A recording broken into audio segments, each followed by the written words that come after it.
Hello folks, this is Renegade Teacher coming back at you again, finally with another rant here for the channel. It's been a while. Things have gotten very crazy in the United States and around the world. Lots of things have happened since the last time I decided to come to you with a rant. But tonight, for this one, I want to focus on the issue in the United States of vaccine compliance and just the ins and outs of the situation we see unfolding with schools about to reopen. We are, folks, at a crossroads.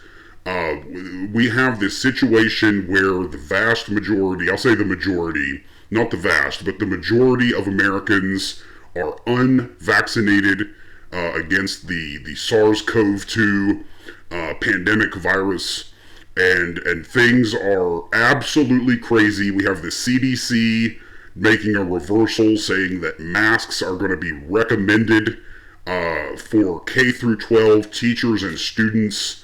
This recommendation, this hollow, ballsless recommendation that we see, that is going to be, there are going to be waivers for parents to have their students opt out of that mask recommendation.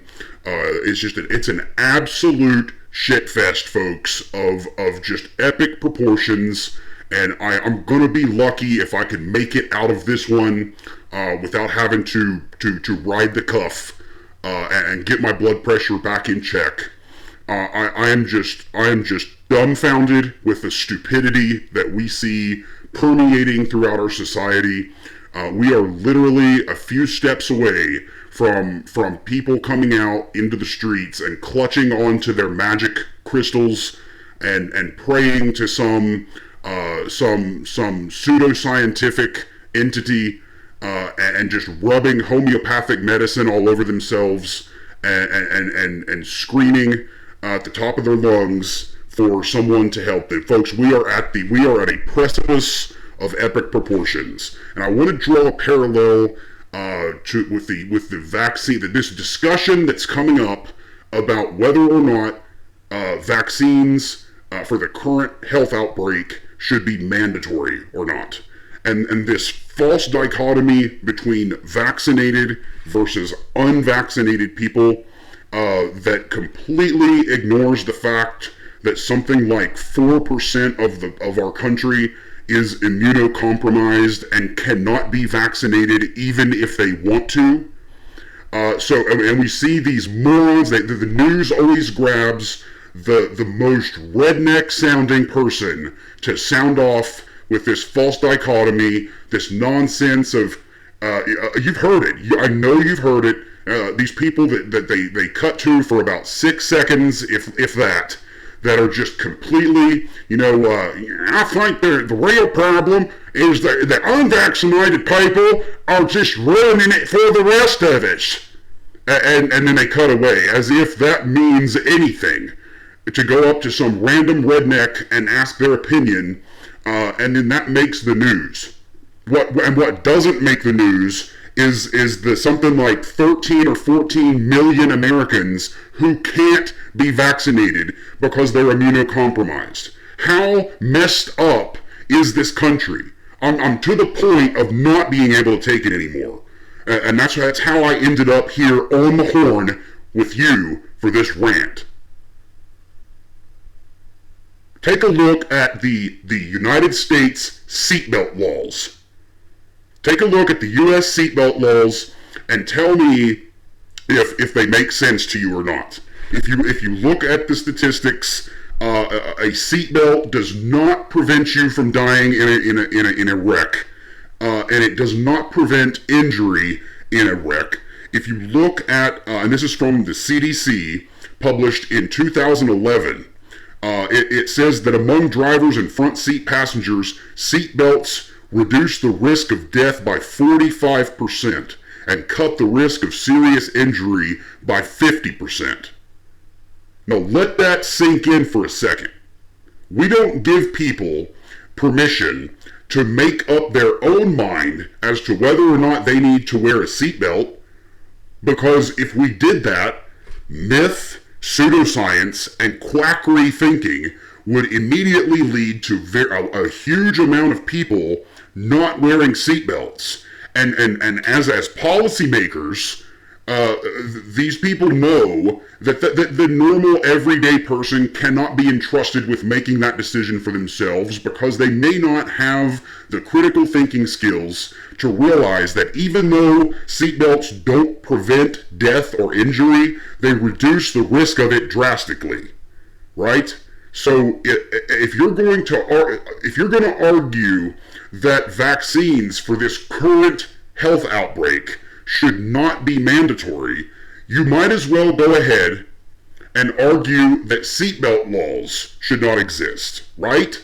Because if you think about it clearly, immunology, virology, epidemiology are these fields of study that try to understand extremely complex things, a hell of a lot more complex than whether or not seatbelts work, right? So why are we giving people the option as to whether or not to get vaccinated? If you are not immunocompromised, you should be vaccinated. It should be mandatory. And I'm here to say that as a freedom-loving American that wears a seatbelt, not only because it reduces the likelihood that I'll be killed or injured in a car, but also because I like to obey the laws when I feel like they're reasonable. And you are 100% unreasonable if you're going to sit here and argue that vaccines for this current health outbreak should not be mandatory. They absolutely should. And again, I don't want to feed into a false dichotomy either, because you have millions and millions of people that don't have the opt-out option, right? We've got these, you may have freedom to not vaccinate yourself out in public, but try going to a corporation or a business that you don't have that freedom in a lot of these places. If they decide to make a vaccine mandate and you're not immunocompromised, your ass is getting vaccinated if you're going to continue working there, right? This is all absolutely insane how this has been shaken out. This health outbreak has highlighted the decades of neglect to the public education system in this country. It has highlighted how incompetent the baby boomer generation was at reforming education, keeping it relevant, and keeping it effective. We have simply lost all grip with reality, and it's enough, folks. It's honestly enough to make me firmly believe and support the proposition. I'm going to make a proposition right now that vaccines for the current pandemic should not only be mandatory, but they should also be unannounced. I want to see people walking into Best Buy or Costco or Walmart, and I want to seriously see a ninja pop out from behind a shelf and just, ooh, and the person grabs their neck and pulls a dart out, and I'll be damned if there's not a little note on the end of it. The fletching is actually a note on this little dart that says, "Congratulations, you have just received the Pfizer vaccine, dose 1 of 2. And not only that, but at the end of that message, there's a little gray scratch-off box, like on a lottery ticket, that says your next dose will be administered, and it says scratch below to reveal date. And the person frantically panicking gets a coin out of their keys and scratches it off, and it says, "Ha ha ha, wouldn't you like to know?"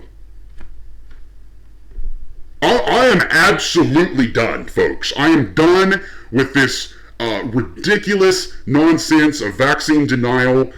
This country eradicated, and most of the world successfully eradicated diseases throughout history. This unbelievable vaccine denial completely rejects the fact that we were able to completely beat smallpox, polio, diphtheria, mumps, measles, rubella, and it's too much for me to handle, and I'll be honest, I'm done. I'm going to need the cuff, and perhaps sometime in the near future I'll come back for another rant when I'm pissed off enough and have time to sit down and record one. If you liked it, subscribe, like the video, and have a good day.